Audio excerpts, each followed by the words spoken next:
Shove It, man! Okay, welcome back to the Shove It Show. It's that time where we have to ask, was it any good?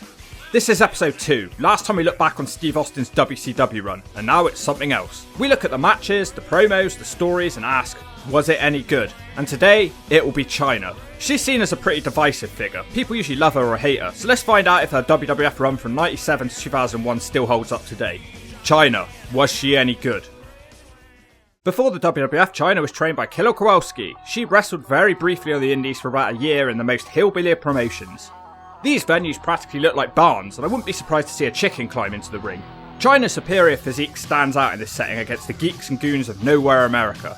Even in her early days, she is athletic. I was surprised to see handsprings and backflips on the indies. Anyway, enough talking. We're here to find out if her time in the WWF was any good, so we need to move on. But so far I have to say, her haircut makes her look like a loaf of Hovis, and it isn't any good. Chyna debuted at WWF In Your House Final 4 in 1997. Triple H was a generic boring posh heel, Hunter Hearst Helmsley. Chyna appeared in the crowd choking out Marlena with JR asking, is that a woman? And that's it, she's gone 10 seconds later, pretty low key debut. On the next Raw, she carried on attacking Marlena whilst wearing a pair of leggings. So a great start because Chyna was a full 18 years ahead of her time. For the next few weeks, it carries on the same way of Chyna appearing in the crowd or running into the ring. Her first big feat of strength is when she picks up one referee geek and throws him into the other geeks. I find it interesting that Chyna is here as the enforcer of Triple H even before DX has started. Just not a narrative you really hear. I haven't seen her do too much against the men yet, but from the little I've seen she looks believable. She's got more muscle than most of the guys. As time went on, the male wrestlers seemed more and more willing to sell her moves. This was a problem at first. Her moves looked like they'd actually hurt as well. The crowd are reacting more and more each time they see her, so it's good stuff. I find it interesting that she's not really like most managers at ringside. She doesn't interact with the crowd, she doesn't bang on the ring apron, she doesn't scream out encouragement, she just stands there looking intimidating. If anything, it makes her character more interesting. It makes sense too, you've got this big intimidating presence, why would you be screeching out like a constipated seagull? She seems to have good timing so far too, which is important because she has a part to play in all of Triple H's matches. Thanks to Chyna's help, Triple H won the 1997 King of the Ring, even with Chyna's haircut looking like an overcooked muffin. She got a chance to speak for the first time now. It's weird because in half a year since she's been off the indies, her voice has got a lot deeper. She has a very strong lisp too. She tells Mankind to come to the ring so he can kiss her ass. This was not as good as expected. She'll certainly need to improve in this area. Nothing remarkable really happened until August 1997. A match between Mankind and Michaels was taking place. During the match, Rick Rude, Triple H and Chyna seemed to be working together, and this continued for the next few weeks as the foundations for D-Generation X were laid. Chyna often came across as the only sensible one in the group in a group full of childish morons, and this became even more evident as the group expanded. She was actually getting a decent amount of mic time, and it was cool to see that they had moments where she got to speak Spanish too. This was pretty awesome. She wasn't just a musclehead, she had great talent and commitment to be fluent in another language. Despite this being the era where women in wrestling were mainly seen as eye candy, Chyna didn't do too much of the bra and panties stuff in this era. A lot of people call Chyna ugly now. I don't really think that's fair. I think the stuff she did after wrestling has given everyone a bit of a tainted vision, similar to Sunny in a way. There was one time where she got her ass out and she did the damn thing with confidence and the crowd went crazy for her. If she's so ugly, why were men spraying in their knickers for this? If the crowd love it, then the Hawk has to agree with them. I didn't spray in my knickers though. Her first major storyline started up in 1998. Until then, she'd just been on the outside interfering in matches and playing the enforcer, but this storyline would be all about her. Until this point, her being a woman in a man's world hadn't really been played up as much as you would expect, but it was now the peak of the Attitude Era and that would have to change. The Nation cornered Chyna in the ring with The Rock saying things such as you look in your natural place down on your knees, and insinuating he was going to force his pebble into her mouth. Then he changed his mind and wanted Mark Henry to force a kiss on her. This really doesn't feel like a good fit for her. Ultimately, this led to her very first match in the WWF a whole year and a half after joining the company. It was a handicap match, X-Pac and Chyna taking on Henry. Unfortunately, she lost this after being caught and power slammed by Mark Henry. Not enough of a match here to judge her on. Anyway, she's arrested for apparently sexually harassing Mark Henry. It turns out this arrest angle was just used to write her off TV, and her disappearance was to give her time off to heal for facial surgery. On her return, Mark Henry reads her a love poem, but she isn't impressed. Word to the wise, if you want to impress your girl, quote the Hawk's poetry. Chyna agrees to go on a date to stop Mark Henry for suing her for sexual harassment. She sounds like a robot. This date really highlights how much she sucks at this point. She doesn't seem like a good fit in this role. She doesn't have anything good to say, and I just don't like it. She wasn't funny either. It seemed like Chyna hated dating Mark Henry, but then she revealed that they were actually dating and she was happy about it. Why does she have a gold grill in her teeth? Chyna was now trying to tease Mark with another woman. This was her friend Sammy, and it of course turned out that Sammy was transgender, and Mark Henry was humiliated by Chyna when it was revealed that he had a This promo was the only good part of the feud because Chyna looked like she was having fun, and she essentially won the feud at this point, if you can call it a feud. Chyna entered the 1999 Royal Rumble at number 30, the first woman to enter a Royal Rumble match. She eliminated Mark Henry before Austin eliminated her after about 20 seconds, a big letdown. I still have no idea if she can wrestle, we haven't had her in a serious match yet. After almost 2 years I would have expected a little more from her, especially with her reputation. Things continue going badly though because she turns on Triple H and joins the corporation, so now she's in an even bigger faction shoved at the back of the group. She just doesn't feel like a good fit for this group. So she's a heel for the first time. At St. Valentine's Day Massacre she teams up with Kane to beat X-Pac in the game. Chyna actually got the free on Triple H, but none of this was down to her hard work, it was all Kane. So I've still not learned anything. I've gotten so desperate trying to find out what a wrestling was like that I've actually switched over to Sunday Night Heat. Who would have thought that in the middle of 1999 when Chyna was supposed to be at her hottest, she couldn't buy a match on the main show. Oh yeah, Triple H turns heel and he's back with her again. Just go with it, I know it doesn't make any sense. He helps her win all of her matches and they're all short and I still have no idea if she's any good. We finally get a longer match as she lost at King of the Ring to the Road Dogg. It wasn't anything incredible, but she certainly showed she knew how to get a reaction from the fans. Things get really weird now. Chyna ended up in a Falls Count Anywhere number 1 contenders match for the World Heavyweight title. It was a triple threat with the Game and The Undertaker.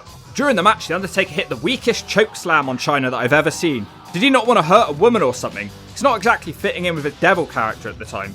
It is rumoured that Vince McMahon asked the men to go easy on Chyna. Who knows, who cares. On the outside of the ring, Austin hit Triple H with a chair and then Chyna wins the match. Completely undeserved, but the crowd go nuts for it. For me, it isn't really working having her against all the main eventers. She isn't looking like a credible threat. She isn't really lifting them up and overpowering them. So Chyna is now going to SummerSlam to face Austin for the world title. Well, not exactly. On the next Raw, she had to beat Triple H to retain her number 1 contendership. And she did it, but then she had to defend it once again that same night. How dumb is she? Stop giving other people the chance to beat you, Chyna. I'm sorry, but along with looking dumb on this night, she didn't do anything but punch main eventers in the Slash Zone. She isn't believable or credible enough to beat them. Mankind beat her in a 2-minute match with the Mandible Claw. Later that night, Mankind and Triple H were both named the number 1 contenders whilst Chyna looked on. It felt like a punch to the gut. Was this supposed to be a fatal 4-way? It didn't seem fair that Chyna was screwed out of her number 1 contendership. Up next for Chyna, a wild Slapnuts appears. Double J, Jeff Jarrett. Jeff Jarrett was doing a woman-beating gimmick. Chyna was one of those unlucky women that he'd beat. He hit her with a frying pan. This led to an Intercontinental title match against Slappy at Unforgiven. Okay, let's see what she's got now. She's against someone closer to her own size. Talking of real wrestlers' heights, Jarrett is only about 5'10 in real life, but I think he was billed at about 6'2. So he's a liar too. It's the battle of the Slash Zone Smackers. This turns out to be her best match to date. It's even and she fights the whole match without any help until the end part. It goes over 10 minutes and the crowd seem to enjoy it. Slapnuts wins this one by DQ after Deborah gives him a taste of his own medicine and hits him with a guitar. Their second clash at No Mercy is famous for being the match where Jarrett held up Vince McMahon for money as his contract had expired. It was also the only good housekeeping match to ever happen. It's really just a hardcore match with the type of items that you find around a house. Chyna showed that she wasn't afraid to take bumps in this match. It's probably the only time you'll see her in this sort of environment. Chyna hits him with absolutely everything but the kitchen sink. Actually smacked me one, she even did that. A really nice match, good stuff, and Chyna becomes the first and only lady to hold the Intercontinental title. Miss Kitty also joins up with Chyna. And the trend will continue with Chyna having better matches with guys her own size. Next up for Chyna was a feud against Chris Jericho. Chyna is now being called the 9th wonder of the world because Andre the Giant's the 8th, and she now has new music and Miss Kitty as a mini-me. Jericho and Chyna clashed at Survivor Series 1999. It's clear in this match that Chyna is becoming more comfortable stringing offense together. This was another enjoyable match for her. Jericho said he'd have a sex change if he lost to her, and he'd no longer be able to use Blonde just for men. She won the match with a dodgy looking top rope pedigree. Finish aside, I enjoyed it. Unfortunately, Chris Jericho didn't get a sex change and things get even weirder now. Because Jericho was so humiliated by this loss, he kidnapped Chyna, tied her up in a dark room and hit her repeatedly with a hammer. What? This broke Chyna's thumb, and I swear I have no recollection of this ever happening. As strange as this segment is, Chyna actually pulls off some decent acting here. This could have turned out really badly. Chyna's promos are steadily improving. It's not exactly incredible, but it's a solid 6 out of 10. They clashed again at Armageddon 1999 in another good match. It wasn't massively different to their first, but I like that Chyna is actually able to use some power moves now because she was described as a powerhouse yet barely did any of the power type moves. Jericho makes her tap out to the walls of Jericho. Chyna then spends the next few weeks saving Jericho from beatdowns and helping him win his matches, so Jericho thought she had a thing for him because of this. They have their third match of the series on SmackDown. This one isn't any good, and it has a weird ending where the match is declared a draw and they are now the co-Intercontinental champions. If one of them lose, they both lose the title. This was an entertaining story, but it also made me realise that Chyna was not as popular as you thought. Jericho was massively outcheered, and he wasn't hesitant to point this out to the viewers. They'd fight over who got to wear the Intercontinental title each week, and then at the end of the night one of them would steal it. This was all finally resolved at Royal Rumble 2000 as Jericho won a triple threat, also featuring Hardcore Holly. Once again, Jericho is getting loudly cheered over Chyna. In fact, Chyna's getting booed at times. Jericho beats Chyna anyway with the Lion Salt. It was cool to see how important the belt was to all these guys. So now it seems like Chyna and Jericho were starting up a real relationship. If they're trying to sell us on a relationship, I've got 2 problems. Number 1, Chyna taking a back seat to be Jericho submissive isn't a good thing. What is she here to help him win matches now and do nothing else? Number 2, these guys have zero chemistry. They fumble when they try to hold hands and they don't look overly happy to be paired together. Chyna started using a massive firework gun for her entrance, and this suited her nicely. It made her look like more of a big deal, so this was good. Chyna eventually turned on Jericho and randomly sided with Eddie Guerrero. It was then revealed that they're now an item, and if you're looking for on-screen chemistry, these two have it. The opposite of the Jericho relationship. Eddie calls Chyna his Mamacita. This was probably the most popular she'd been throughout her whole career. Completely out of the blue, Chyna would win the IC title once again at SummerSlam 2000. It felt like more of a token win, and it was one of those weird title matches where the belt changed hands in a tag bout. When you're beating Trish Stratus for the IC belt, you know that it's not an incredible win. Despite that, Eddie Guerrero was happy for her and her win. It felt like Chyna had this glow, this aura about her when Eddie was with her. She was at her most fun level when she was like this. She literally defended the belt just once before losing it to her boyfriend Eddie Guerrero. After 6 months, Eddie was caught in the shower with Victoria and some other hoe. Chyna and Eddie were supposed to be getting married, but now they were over. It was hard not to feel bad for Chyna, and her acting was actually good. You can see why Chyna thought she could transition into other TV shows and soap operas. What was weird was that they never had a proper blow-off match after all that, just a 2-minute one on Raw. Chyna went from that straight into a feud with the Right to Censor, who were unhappy with her appearance. Chyna had a match with Ivory at Royal Rumble 2001 where she attempted a handspring back elbow, but she injured herself in the process. This was played off as a legitimate injury angle and the first one since Owen Hart's death. Some people hate this angle and find it tasteless, but you know, have at it in the comments, I'm not going to get involved in this one. But from our perspective on asking if it was any good, she didn't have the final say on the match, so we can't judge her on that basis. Because of the injury angle, this meant more acting was needed from Chyna as she was carried off on a stretcher, and she almost forced some tears. Jim Ross apparently hated this angle and thought Chyna should lose to Ivory cleanly. This was all been done to push that Chyna now had a neck weakness and she would be competing against women for the last part of her WWE career. Because she now had a bad neck, they might stand a chance against her. Let's find out. Ivory beaten down in 2.5 minutes. Chyna wins the women's title. Chyna beats Ivory again in 3 minutes. Molly Holly in 2 minutes. Trish Stratus in 1 minute. Molly and Ivory at the same time in 2 minutes. And literally the only match worth giving a bird turd about is her final match as Chyna the Peacock took on Lita at Judgment Day 2001. Supposedly in this match she was supposed to drop the belt, but instead we get a decent 6-minute match with Chyna coming out victorious. Oh, yeah! This whole period of her fight against the women was bad. It just all felt pointless. And you can tell from Chyna's expression that she's not taking it seriously. Chyna truly believed that wrestling women was below her at this point. And regardless of what you think of her in-ring work, she's kind of right. You can't have her beating Jeff Jarrett, Billy Gunn or Chris Jericho and then have her lose to a 5'1" Jacqueline. It's just completely unbelievable and ridiculous. You've got to remember this might fly nowadays, but there was a portion of believability left in wrestling in 2001. They booked themselves into a hole because she was too powerful for the divas but not quite enough for half the male roster. It might have worked if her wrestling style was a bit more high-flying, but instead she was a powerhouse who wasn't powerful enough for the male roster.